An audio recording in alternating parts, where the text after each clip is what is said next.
Hello welcome to my channel friends, this is Surjit. इस video में मैं friends UP board class 12th वाले student को फ्लेमिंगो बुक में से जो NCERT पर आधारित है उस बुक का फर्स्ट लेसन का नाम है द लास्ट लेसन। उसमें में से मैं क्वेश्चन और आंसर को एक एक वर्ड के मीनिंग के साथ अर्थ सहित भाव सहित बताऊंगा। इस लेसन का जो कि शॉर्ट टाइप आंसर क्वेश्चन है 1 से 5 तक जो क्वेश्चन आंसर है उसे मैं पढ़ा चुका हूँ। इस वीडियो में मैं फ्रेंड्स जो 6 से 10 तक क्वेश्चन आंसर है इसे पढ़ाऊंगा। तो चलिए फ्रेंड्स वीडियो स्टार्ट करते हैं विदाउट वेस्टिंग टाइम। चलिए फ्रेंड्स 6th वाले क्वेश्चन को पढ़ते हैं। चलिए देखते हैं 6th वाला मतलब 6वां वाला क्वेश्चन क्या कह रहा है। Whom did Mr. Hemel blame for the ignorance in studies and why? Whom मतलब किसे, did Mr. Hemel blame मतलब मिस्टर हेमल दोषी ठहराए, blame मतलब होता है दोषी ठहराना। Whom did Mr. Hemel blame मतलब मिस्टर हेमल किसे दोषी ठहराए और मतलब के लिए the ignorance मतलब लापरवाही या फिर कह सकते हैं अज्ञानता, in studies मतलब अध्ययन में या फिर कह सकते हैं पढ़ाई में, and मतलब और why मतलब क्यों अर्थात और क्यों, यानी कि मिस्टर हेमल ने पढ़ाई में अज्ञानता या फिर कह सकते हैं लापरवाही के लिए किसे दोषी ठहराया और क्यों। Firstly for the ignorance in studies mister Hamel blamed the students. Firstly मतलब सबसे पहले, फॉर मतलब के लिए, द इग्नोरेंस मतलब लापरवाही या फिर कह सकते हैं अज्ञानता, इन स्टडीज मतलब पढ़ाई में, मिस्टर हेमल ब्लेम्ड मतलब दोषी ठहराए थे, द स्टूडेंट्स मतलब शिक्षकों को या फिर कह सकते हैं विद्यार्थियों को, यानी कि सबसे पहले पढ़ाई में लापरवाही के लिए मिस्टर हेमल ने विद्यार्थियों को दोषी ठहराए थे। Because they delayed the studies, then he blamed their parents. Because मतलब क्योंकि they मतलब वे यानी कि स्टूडेंट, delayed मतलब देरी किए थे, the studies मतलब पढ़ाई अर्थात क्योंकि वे देरी किए थे पढ़ाई में यानी कि पढ़ाई करने के लिए वे देरी किए थे। then मतलब तब ही मतलब वह, blamed मतलब दोषी ठहराए थे, दिए मतलब उनके यानी कि स्टूडेंट के, पेरेंट्स मतलब माता पिता अर्थात तब वह उनके माता पिता को दोषी ठहराए थे, यानी कि तब मिस्टर हेमल स्टूडेंट के माता पिता को यानी कि विद्यार्थियों के माता पिता को दोषी ठहराए थे। Who prepared them to work on a farm or at the mills? Who मतलब जो, प्रेफेयर्ड मतलब इच्छा कर रहे थे, दे मतलब उन्हें यानी कि स्टूडेंट को, टू वर्क मतलब कार्य करने के लिए, ऑन अ फार्म मतलब कृषि के खेत में या फिर कह सकते हैं कृषि के खेत पर, और मतलब या एट द मिल्स मतलब मिलों या फिर कह सकते हैं मिलों में, यानी कि जो उन्हें या फिर कह सकते हैं जो उनके माता पिता खेतों में या मिलों में कार्य करने के लिए इच्छा करते थे या फिर कह सकते हैं योग्य बनाते थे। And then he blamed himself too, and मतलब और देन मतलब तब ही मतलब वह यानी कि मिस्टर हेमल ब्लेम्ड मतलब दोषी ठहराए थे, हिमसेल्फ मतलब स्वयं को या फिर कह सकते हैं खुद को, टू मतलब भी अर्थात और तब वह खुद को भी दोषी ठहराए थे। For giving them for the holidays, for मतलब के लिए, गिविंग मतलब देते थे, दे मतलब उन्हें, और द हॉलीडेज मतलब छुट्टी के लिए अर्थात और छुट्टी के लिए भी देते थे या फिर कह सकते हैं उन्हें छुट्टी के लिए देने के लिए, यानी कि और फिर उन्होंने खुद को भी दोषी ठहराया और उन्हें छुट्टी देने के लिए उन्हें दोषी ठहराया। चलिए फ्रेंड्स इसे भी हिंदी में पढ़ लेते हैं। सबसे पहले पढ़ाई में अज्ञानता के लिए या फिर कह सकते हैं सबसे पहले पढ़ाई में लापरवाही के लिए मिस्टर हेमल ने छात्रों या फिर कह सकते हैं स्टूडेंट को दोषी ठहराया क्योंकि उन्होंने पढ़ाई में देरी की। फिर उन्होंने उनके माता पिता को दोषी ठहराया जिन्होंने उन्हें खेत या फिर कह सकते हैं मिलों में काम करना पसंद किया या फिर कह सकते हैं जो उन्हें खेत या फिर मिलों में काम करने के योग्य बनाना चाहते थे, और फिर उन्होंने खुद को भी दोषी ठहराया और उन्हें छुट्टी देने के लिए उन्हें दोषी ठहराया। अब चलिए फ्रेंड्स 7वें क्वेश्चन को पढ़ते हैं। चलिए देखते हैं कि 7वें क्वेश्चन क्या कह रहा है। व्हाट मतलब क्या, डिड मिस्टर हेमल से मतलब मिस्टर हेमल क्या कहते हैं, अबाउट मीन्स के बारे में, द लैंग्वेज मतलब भाषा, एंड मतलब और, इट्स मतलब इसके, इम्पोर्टेंस मतलब महत्वपूर्ण। यानी कि मिस्टर हेमल ने भाषा और इसके महत्व के बारे में क्या कहा, या फिर कह सकते हैं मिस्टर हेमल ने भाषा के बारे में क्या बताया। Mr. Hemel said that the French language is the most beautiful language in the world. Mr. Hemel मतलब टीचर, said मतलब कहे थे, that मतलब कि the French language मतलब फ्रांसीसी भाषा, इसका अर्थ निकलेगा है the most मतलब सबसे ज़्यादा, beautiful मतलब सुंदर, language मतलब भाषा, in the world मतलब संसार में। अर्थात मिस्टर हेमल ने कहा कि फ्रेंच या फिर कह सकते हैं फ्रांसीसी भाषा दुनिया की सबसे खूबसूरत भाषा है। The clearest, the most logical. The clearest मतलब सबसे स्पष्ट, मोस्ट लॉजिकल मतलब सबसे तार्किक, अर्थात सबसे स्पष्ट, सबसे तार्किक। He further said that he must guard it among us and never forget it. He मतलब वह, यानी कि मिस्टर हेमल, फर्दर मतलब आगे, सेड मतलब कहे थे, अर्थात वह आगे कहे थे, दैट का अर्थ होगा कि वी मतलब हम, मोस्ट मतलब सबसे अधिक, गॉड मतलब रखना, इट मतलब इसे, अमॉन्ग मतलब के बीच में, अस मतलब हम में, एंड मतलब और, नेवर मतलब कभी नहीं, फॉरगेट मतलब भूलना, इट मतलब इसे। अर्थात उन्होंने यानी कि मिस्टर हेमल ने आगे कहा कि हमें इसे अपने बीच में रखना चाहिए और इसे कभी नहीं भूलना चाहिए। मिस्टर हेमल ने कहा कि फ्रांसीसी लैंग्वेज दुनिया की सबसे खूबसूरत भाषा है, सबसे स्पष्ट है, सबसे तार्किक है।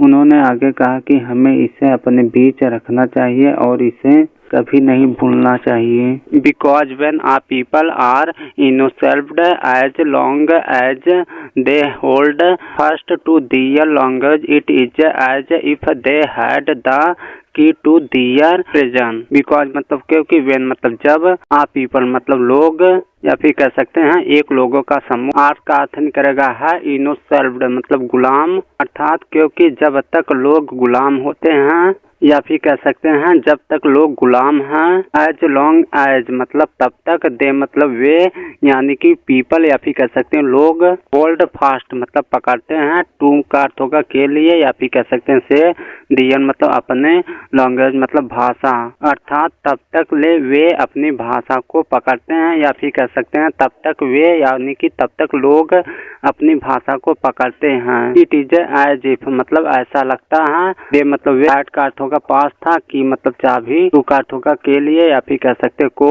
दियर मतलब उनके, प्रेजेंट मतलब जेल, अर्थात उनके पास उनके जेल की चाबी है। अर्थात ऐसा लगता है कि उनके पास उनके जेल की चाबी है। चलिए फ्रेंड्स, इसे भी हिंदी में पढ़ लेते हैं। मिस्टर हेमल ने कहा कि फ्रेंच दुनिया की सबसे खूबसूरत भाषा थी, सबसे स्पष्ट और सबसे तार्किक भाषा थी। उन्होंने भाषा के महत्व के बारे में कहा कि उन्हें यानी कि फ्रेंच लोग के अपने बीच इसकी रक्षा करनी चाहिए और इसे कभी नहीं भूलना चाहिए, क्योंकि जब तक ले लोग गुलाम होते हैं तब तक वे अपनी भाषा को पढ़ते हैं। ऐसा लगता है कि उनके पास उनकी जेल की चाबी है। अब चलिए फ्रेंड्स नेक्स्ट क्वेश्चन को पढ़ते हैं। चलिए देखते हैं नेक्स्ट क्वेश्चन क्या है। What did France think about the pigeons? Why? What मतलब क्या, did France think मतलब फ्रांस क्या सोचा था, about मतलब के बारे में, the pigeons मतलब कबूतरों, why मतलब क्यों, यानी कि फ्रेंच कबूतरों के बारे में क्या सोचा था और क्यों। तो चलिए फ्रेंड्स इसके आंसर को भी एक एक वर्ड के मीनिंग के साथ अच्छे से पढ़कर समझते हैं। French thought himself about the pigeons. French thought मतलब सोचा था, हिमसेल्फ मतलब खुद, या फिर कह सकते हैं स्वयं, अबाउट मीन्स के बारे में, द पिगन्स मतलब कबूतरों, अर्थात फ्रेंच खुद या फिर कह सकते हैं स्वयं कबूतरों के बारे में सोचा था।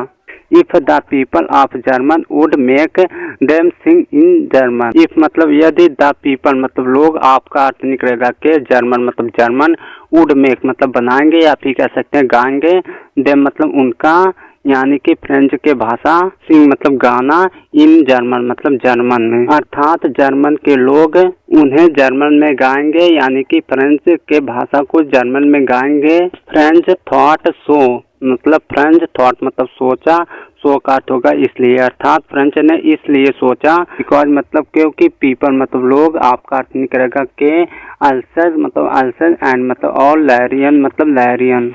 फेयर फोर्सेड मतलब मजबूर किया गया था, टू का अर्थ होगा के लिए, लर्न मतलब अध्ययन करना, ओनली मतलब केवल, जर्मन मतलब जर्मन, लैंग्वेज मतलब भाषा।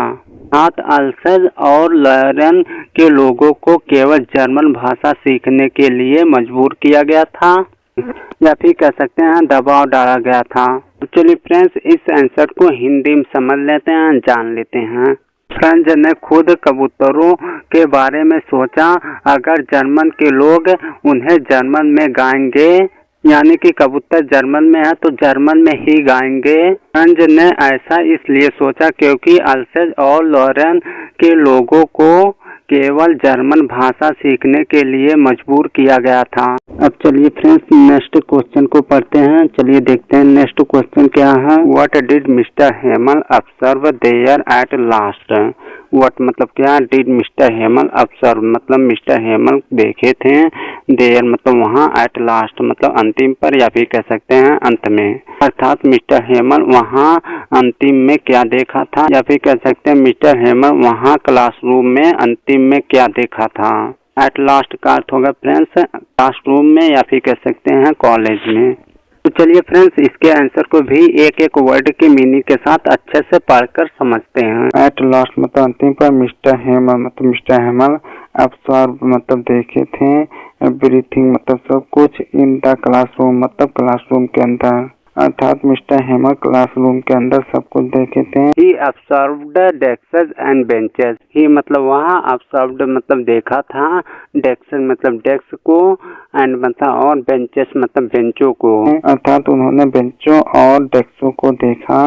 द ब्रिलियंट ट्रीज और ब्रिलियंट के पेड़, इन द गार्डन मतलब बगीचे में, the half wine and others मतलब हाफ वाइन और दूसरा थिंग मतलब वस्तु, यहाँ पर आज का अर्थ निकलेगा क्योंकि ही मतलब वह, वांटेड मतलब चाहते हैं। To fix those in his mind. To fix मतलब बैठाना, या फिर कह सकते हैं फिक्स करना, अर्थात फिक्स करना चाहते हैं या फिर बैठाना चाहते हैं। दोज मतलब उन सब चीजों को, मतलब बेंचों या डेस्कों, या फिर कह सकते हैं जो जो चीज रूम में था उन सब चीजों को बैठाना चाहते हैं।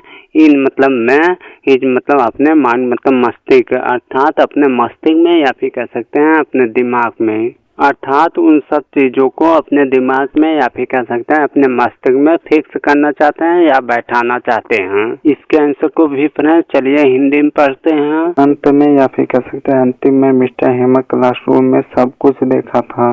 उन्होंने डेस्क और बेंच, बगीचे में बादाम, हाफ वाइन और अन्य चीजें देखी गई, क्योंकि वह अपने दिमाग में उन्हें ठीक करना, यानी कि वह अपने दिमाग में उन्हें बैठाना चाहता था।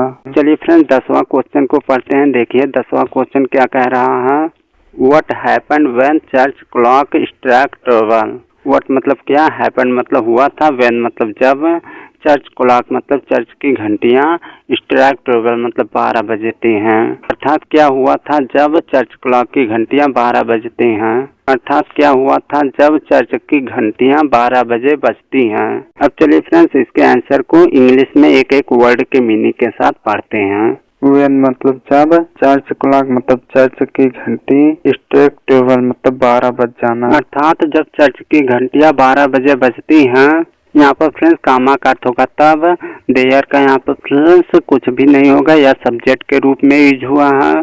देयर वाज द एंजल्स मतलब फरिश्ते आते हैं, या फिर कह सकते हैं देवता आते हैं, एंड मतलब और द ट्रम्पेट्स मतलब तुरही बजाना, अर्थात जब चर्च के घंटियां 12 बजते हैं। देन मतलब तब, देयर वाज एन एंजल्स अर्थात तब एक एंजल्स है, एंड द ट्रम्पेट और एक तुरही है, ऑफ द प्रेशियस सोल्जर्स यानी कि प्रेशियन के सैनिक को, या फिर कह सकते हैं प्रेशिया के सैनिक को, यानी कि जब चर्च के घंटी में 12 बजते थे तब प्रेशिया के सैनिक की एंजल, या फिर कह सकते हैं प्रेशिया के सैनिक के फरिश्ते और तुरही बजती थी। Mister Hamel stood up and taking office of chalk wrote व्यूला फ्रांस।